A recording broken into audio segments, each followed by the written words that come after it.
First pick.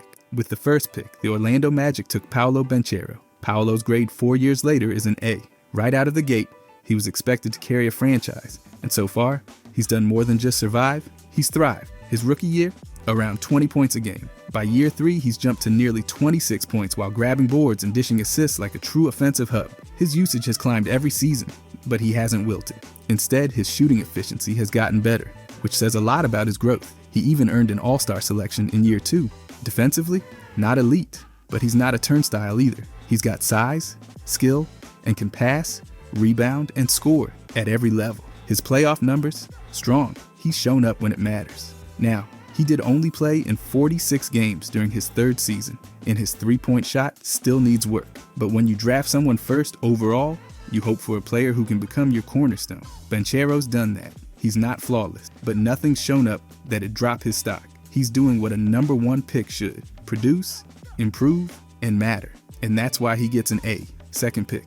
With the second pick, the Oklahoma City Thunder took Chet Holmgren. Chet's grade 4 years later is an A. He didn't touch the court his first season after a foot injury, which was a huge question mark early on. But when he finally debuted, he played all 82 games and looked like the player people expected. In his first season on the court, he put up over 16 points, nearly 8 boards, and more than 2 blocks a night. That's serious production, especially from a guy with such a long list of pre-draft concerns about durability and strength. He could have flopped. He didn't. He shot nearly 37% from deep while protecting the rim, which is exactly what teams want from a modern big. In year 3, he missed time again, but still posted solid numbers. His ability to space the floor and block shots has real value, and his skill set fits right into what the Thunder want. He hasn't been an all-star yet, and he's still got a lot to prove with help, but so far, he's doing what a second pick should. The grade is an A, because he's met expectations and shown he can be a key piece. Third pick. With the third pick, the Houston Rockets took Jabari Smith Jr. Smith's grade 4 years later is a B-.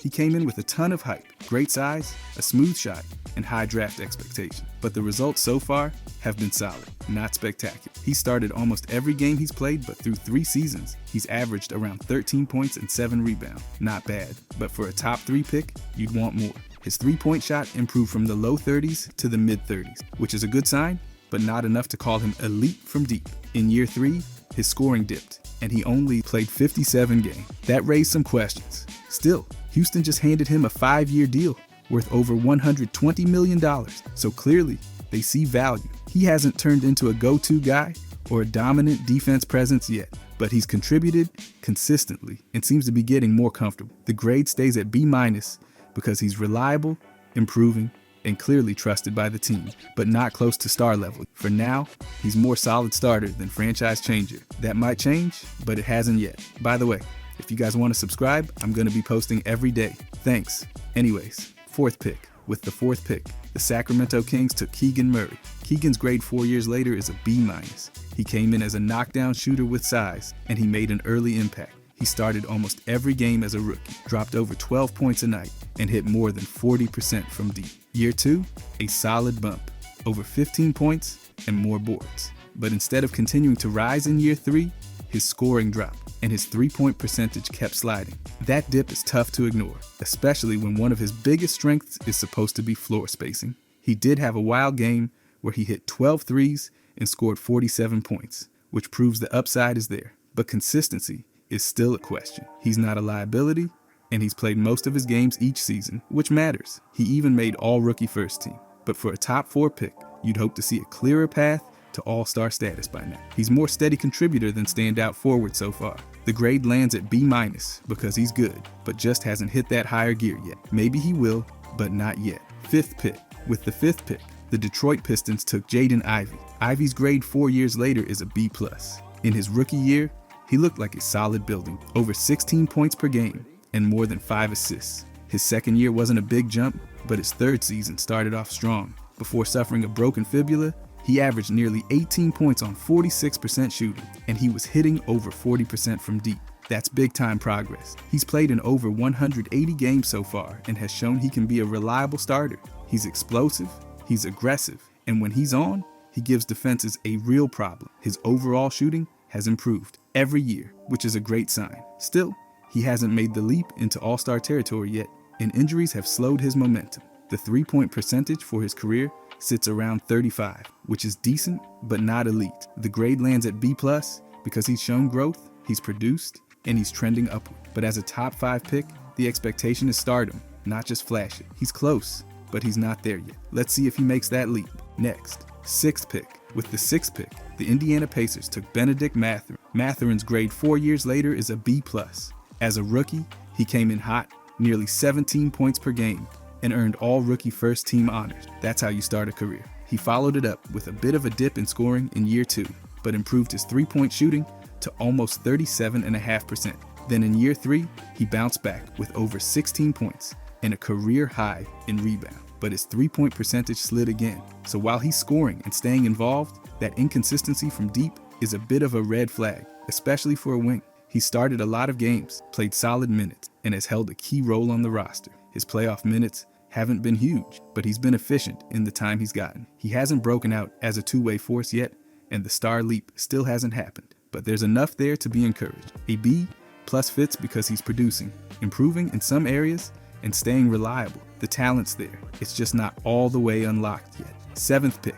With the 7th pick, the Portland Trail Blazers took Shaedon Sharpe. Sharpe's grade 4 years later is a B+. He came into the league with mystery, never played a college game, but had a lot of hype. His rookie year was quiet, under 10 points a night in just over 20 minutes. But by year 2, when healthy, he made a leap to nearly 16 points a game. Then came year 3, where he averaged 18.5 points and started more than 50 games. That kind of growth stands out. He's athletic, aggressive, and can create his own shot. The issue? His 3-point percentage was just a bit over 31 in year 3. That's low for someone with his role. He's got highlight moments, like his 37-point game, but still lacks consistent shooting and playmaking. Defense is another area where he hasn't popped. His rebounding and assists are okay, not special. He's young and getting better, but the jump to being a real star hasn't happened yet. The B+ makes sense. He's trending upward, producing more each season, and clearly belongs. But the polish, the consistency, and the two-way dominance, still not there. Not yet. 8th pick. With the 8th pick, the New Orleans Pelicans took Dyson Daniel. Daniel's grade 4 years later is an A. His growth curve has been wild. In 3 seasons, he's gone from a low-usage rookie to one of the most impactful defenders in the league. In year 3, he averaged around 14 points, 6 rebounds, 4 assists, and led the entire NBA in steals at 3 a game while shooting just under 50% from the field. He started every single game and became the defensive anchor for the Pelicans' perimeter defense. The awards piled up too. He made the all-defensive first team, finished runner-up for Defensive Player of the Year, and even took home the Most Improved Player award. That's an incredible resume for a 22-year-old who came in viewed mainly as a long-term project. Offensively, he's still a work in progress. His 3-point percentage, around 34, isn't elite yet, and he's not scoring 20 a night, but his efficiency and playmaking have come a long way. The A fits perfectly because he's delivered elite defense, big statistical growth, and legitimate star potential. He's turned potential into production and is just getting started. 9th pick. With the 9th pick, the San Antonio Spurs took Jeremy Sohan. Sohan's grade 4 years later is a B-. He's become a dependable starter, logging steady minutes and putting up over 11 points and 6 boards a game. The defense is clearly his strength. He's long, active, and covers ground well. That part's not in question, but this grade isn't about just doing one thing well. His scoring hasn't really taken off, hovering around the same number each season, and his 3-point shot hasn't caught up to the pace of the league. Shooting about 30% from deep just doesn't stretch the floor enough in today's game. Even with a bump in field goal percentage recently, it looks more like a role shift than a breakout. He started almost every game, so the Spurs are clearly invested, but that 9th pick brings higher expectations. The flashes are there, and the tools are obvious, but the consistent production at a higher level just hasn't hit yet. If his offense catches up to his effort and instincts, he'll climb. But for now, the B- makes sense. Solid, useful, valuable, but not quite the leap fans were hoping for by year 3. 10th pick. With the 10th pick, the Washington Wizards took Johnny Davis. Davis's grade 4 years later is an F. Coming out of Wisconsin, he put up nearly 20 points a game and looked like a breakout star in college. But the concerns about his shooting and efficiency weren't just noise. They've turned into real issues. Through 3 seasons, he's averaged only about 3.5 points per game on just under 12 minutes a night. That's not just below expectations for a top 10 pick. It's miles behind. He's barely cracked any rotation and hasn't made a case for more minutes. His 3-point shooting Sitting around 27% is a major problem for a guard. And the trade to Memphis in 2025, that ended in a waiver before he ever hit the floor. At this point, there's really no argument. The flashes from college never carried over, and the production's been minimal at best. Even if there's still time to turn things around, the first 4 years have been rough. So yeah, an F fits. The pick just hasn't worked out. 11th pick. With the 11th pick, the New York Knicks selected Ousmane Dieng, then traded him to the Oklahoma City Thunder. Dieng's grade 4 years later is a D-. Through 3 seasons, his production has been low across the board. He's averaging just over 4 points and 2 rebounds per game, and his minutes have actually gone down each year. In year 1, he played about 15 minutes a night. By year 3, that dropped to around 11. That's not the trend you want from a lottery pick. His three-point shooting, a key area of growth for modern forwards, still hasn't clicked. He's floating around 30% or worse. He's only started in 2 games over 3 seasons, and most of his time has come in low-leverage situations. The potential is still there, but at this point, he's nowhere near a reliable rotation guy. His physical tools haven't translated into consistent impact. He gets the D-. Because he's at least played over 100 games and is still extremely young, but there's no way to sugarcoat it. He's way behind. If things don't shift soon, this pick's going to keep looking worse. The development has just not landed yet. 12th pick. With the 12th pick, the Oklahoma City Thunder selected Jalen Williams. Williams' grade 4 years later is an A+. This one isn't close. He's gone from mid-lottery prospect to all-star and a key piece on a championship team. In year 1, he averaged about 14 points a game while shooting over 50% from the field and 35% from 3. Then he jumped to 19 points in year 2, and in year 3 he cracked over 21 per game. His assist numbers have gone up, his rebounding has improved, and he's logged heavy minutes while guarding multiple positions. He made the All-Star team in 2025, landed on the All-NBA third team, and made the All-Defensive second team in the same year. And during the Thunder's title run, he wasn't just tagging along, he was dropping 40-point games in the finals. His three-point shooting dipped a bit in year 3, but the volume and production make up for it. For a pick at number 12, this is about as good as it gets. Star-level impact, elite growth curve, and legit playoff production. He shattered expectation. This pick is a grand slam. 13th pick. With the 13th pick, the Charlotte Hornets selected Jalen Duren, then traded him to the Detroit Pistons. Duren's grade 4 years later is an A-. He's been a consistent double-double machine and already looks like one of the better rebounders in his class. Through 3 seasons, he's averaged over 11 points and 10 rebounds per game while shooting nearly 70% from the field in year 3. That level of efficiency isn't just good, it's elite for his role. He's not stretching the floor or dropping threes, but he knows exactly what he's supposed to do and does it at a high level. Duren's role has been stable, lots of rim work, strong, rebounding, and interior scoring.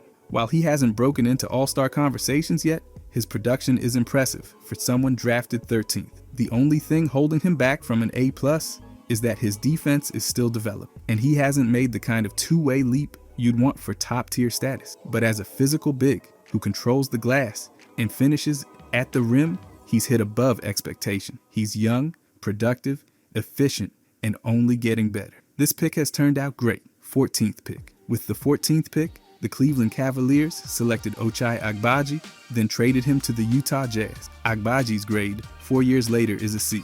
He came into the league as an experienced college player with a polished jumper, and while his game hasn't flopped, it also hasn't taken off. Through 3 seasons, he's averaged just under 8 points a game in about 23 minutes. That's solid bench production, but not quite what teams hope for with the lottery pick. The bright spot came in the 2025 season with Toronto, where he started 45 games and averaged over 10 points, shooting nearly 40% from 3 and just under 50% from the field. That efficiency boost helped his case, but it's still a small sample and not enough to move the grade higher. His usage has been low, his advanced stats haven't impressed, and his defense hasn't really set him apart. He's on the path to being a useful role player, but hasn't become the kind of difference maker a team usually expects at 14. So the C grade fits. A solid player with room to grow, but nothing that stands out yet. 15th pick. With the 15th pick, the Charlotte Hornets selected Mark Williams. Williams' grade 4 years later is a B+. He's quietly become one of the better values from the middle of that draft. In year 3, he averaged over 15 points and 10 rebounds in under 27 minutes per game, while shooting above 60% from the field. His career averages through 3 seasons sit around 12 points and almost 9 boards. showing steady production in limited minutes. His defense has made a clear impact too. Team defensive ratings improve significantly when he's on the floor. He's been an efficient finisher, solid rebounder, and reliable rim protector. But the offensive game is still limited to the paint, and he's not creating his own shot or stretching the floor yet. That's fine for his role, but to move into the next tier, he'll need to expand his skill set and stay healthy. He missed most of one season due to injury. Still, for a mid-first rounder, this kind of production and reliability is above expectation.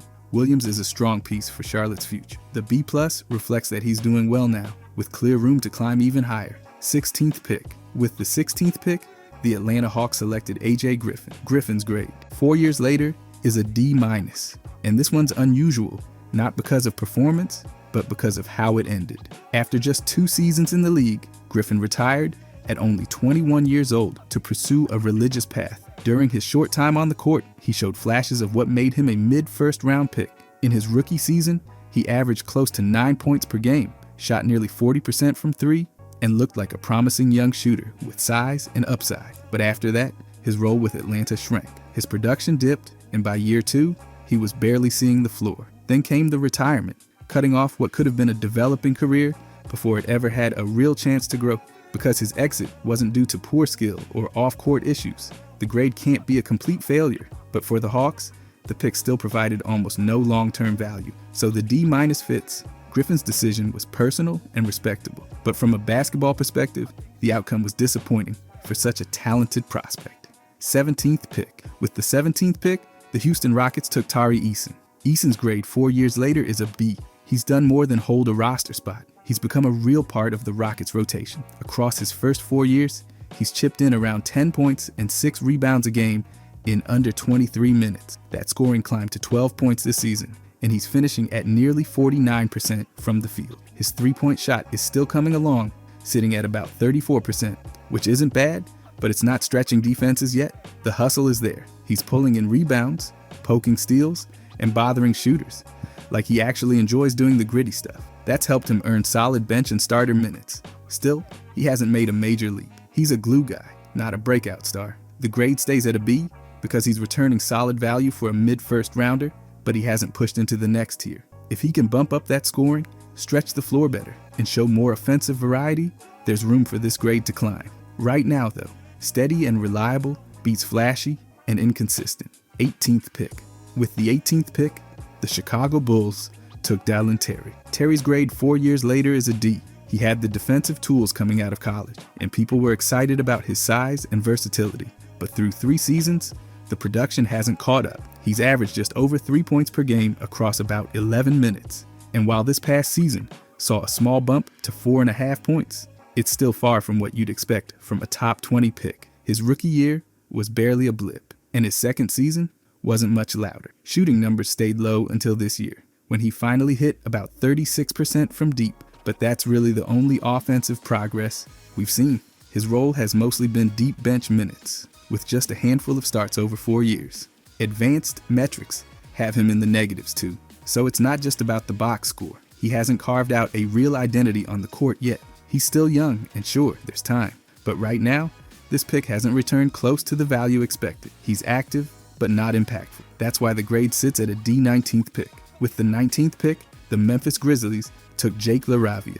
LaRavia's grade 4 years later is a B. He hasn't exactly become a headline guy, but he's carved out a steady role. Over 3 seasons, he's averaged just over 7 points and 3 rebounds a game. This past season, he chipped in nearly 7 points, close to 4 rebounds, and over 2 assists in about 20 minutes a night. Those aren't superstar numbers, but for a mid-first rounder, it's nothing to scoff at. Shooting-wise, he's showing progress. This season, he hit nearly 48% from the field, and in early games of the next year, he's knocking down over 54% and a scorching 47% from 3. Small sample, sure, but it's something. Still, he's mostly stuck in a rotation role. His minutes are consistent, but he's not a starter yet, and hasn't made that leap. His scoring's respectable, but not quite assertive. If he can stretch that hot shooting over a full year and expand his defense, there's more potential here. He's doing what a 19th pick should, contributing, growing, and staying efficient.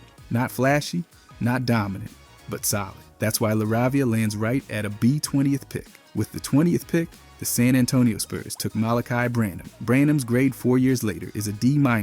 He came in with scoring upside and a smooth jumper from Ohio State, but things haven't clicked at the NBA level. His rookie season looked decent, over 10 points per game in about 23 minutes. But the next 2 years, it went downhill. His scoring dropped to around 5 points per game in year 3, and his minutes were slashed to just over 9 per night.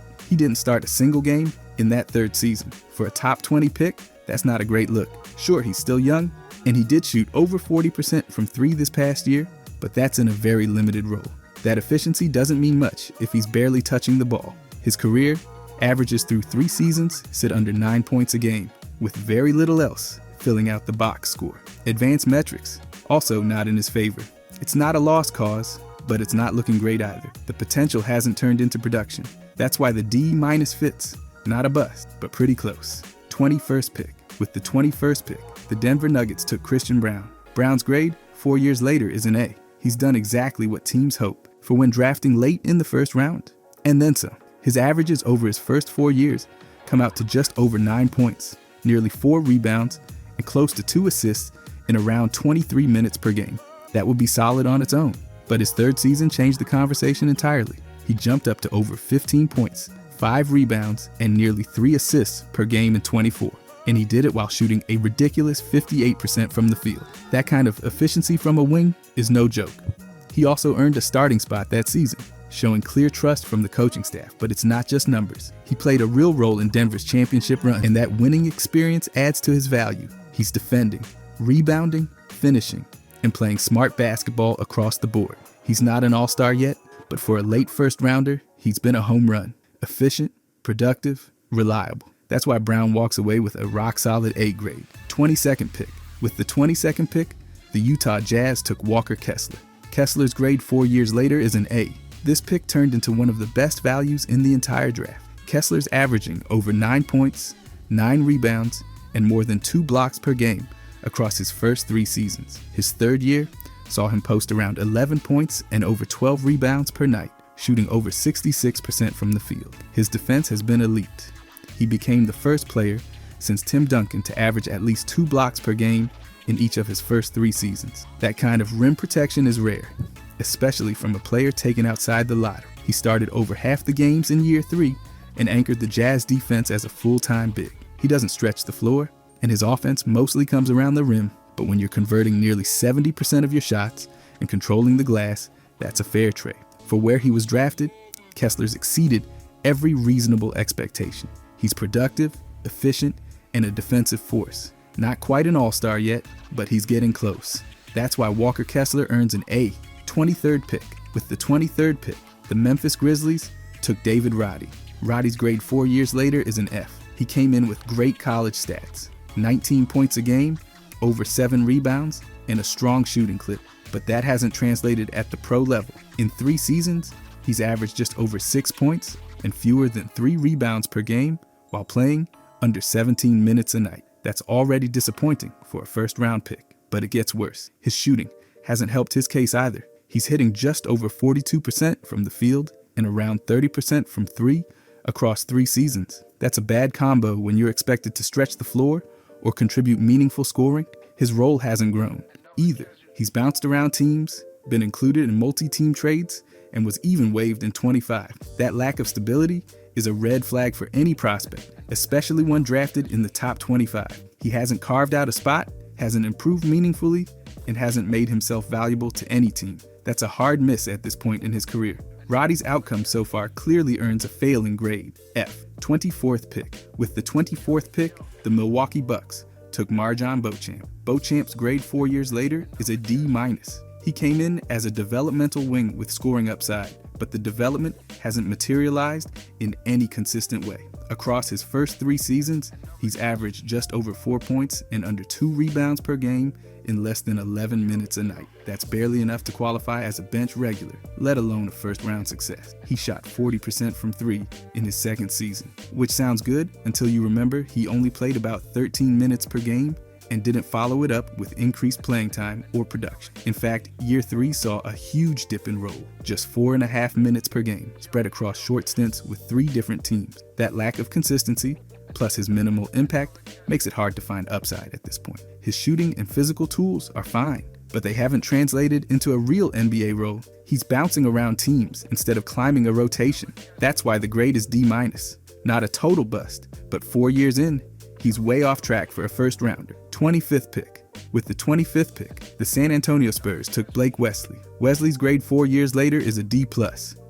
He showed promise coming out of Notre Dame, but it hasn't really carried over. Across 3 seasons, he's averaged just over 4 points and a little more than 2 assists in around 14 minutes per game. His role has actually gotten smaller since his rookie year, and that's never a great sign. His shooting hasn't helped either. He's hovering around 41% from the field and under 30% from 3. For a young guard trying to stick in the league, that's not cutting it. Even worse, he started only 4 games across more than 160 appearances. This offseason, he got traded, waived, and then picked up by Portland. That's a lot of movement in a short stretch. Still, there's a little hope. He's flashed a few decent games here and there, and he's still only 22. But facts are facts. He's not where you want a first-round pick to be by year 3. He hasn't carved out a role, and the efficiency's been rough. That's why Blake Wesley gets a D+. 26th pick. With the 26th pick, the Minnesota Timberwolves took Wendell Moore Jr. Moore's grade 4 years later is a D+. He came out of Duke with a strong all-around game and solid defensive tools. But so far, that hasn't led to much of a role in the NBA. Over 3 seasons, he's averaged just over 2 points and under 9 minutes per game. Even in his most productive year, he only managed around 4 points in under 14 minutes a night. The shooting has been inconsistent. He shot under 26% from 3 across his first 2 years, but did bounce back to over 34% in year 3.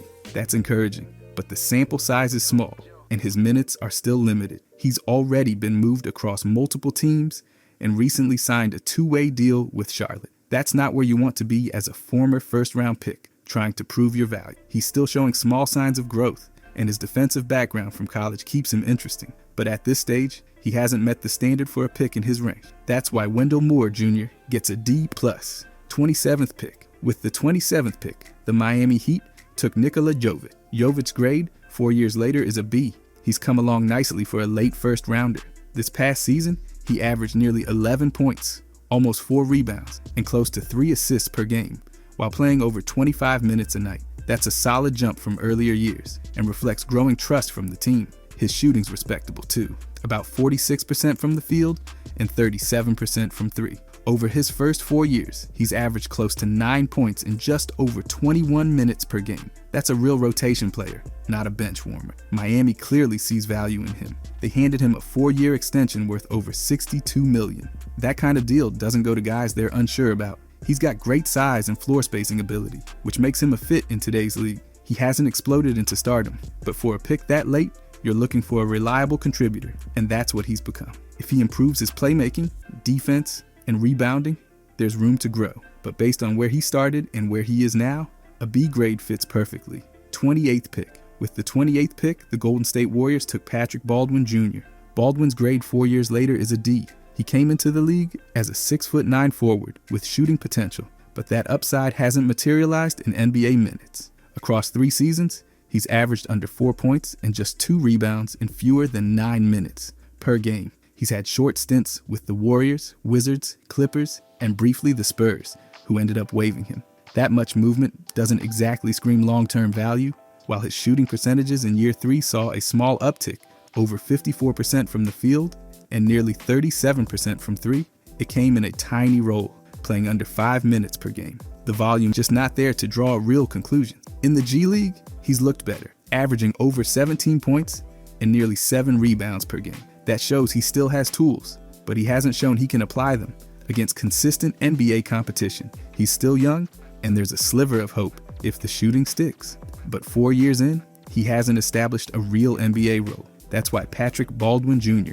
lands at a D 29th pick. With the 29th pick, the Houston Rockets took Ty Washington Jr. Washington's grade 4 years later is an F. He had a solid season at Kentucky and was expected to develop into at least a reliable guard off the bench. Instead, he's averaged just over 3 points and 1 assist in about 10 minutes per game across 3 seasons. Those numbers are way below what you'd want from a first-round pick. Even at the back end, his shooting has been especially rough. He's hit just under 35% from the field and only around 24% from three across his NBA games. That's not going to keep anyone in a rotation, and it shows. His minutes haven't grown at all. In fact, he's played fewer games each season and hasn't stuck with any team long.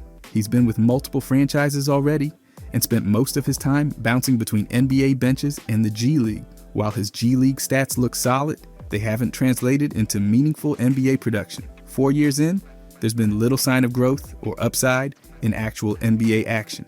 That's why Ty Washington Jr. earns a clear F below the bar for a first-round pick, 30th pick. With the 30th pick, the Denver Nuggets took Peyton Watson. Watson's grade 4 years later is a B. He was always a long-term project, and so far, that bet's paying off. He's played in over 170 games and steadily increased his role each season.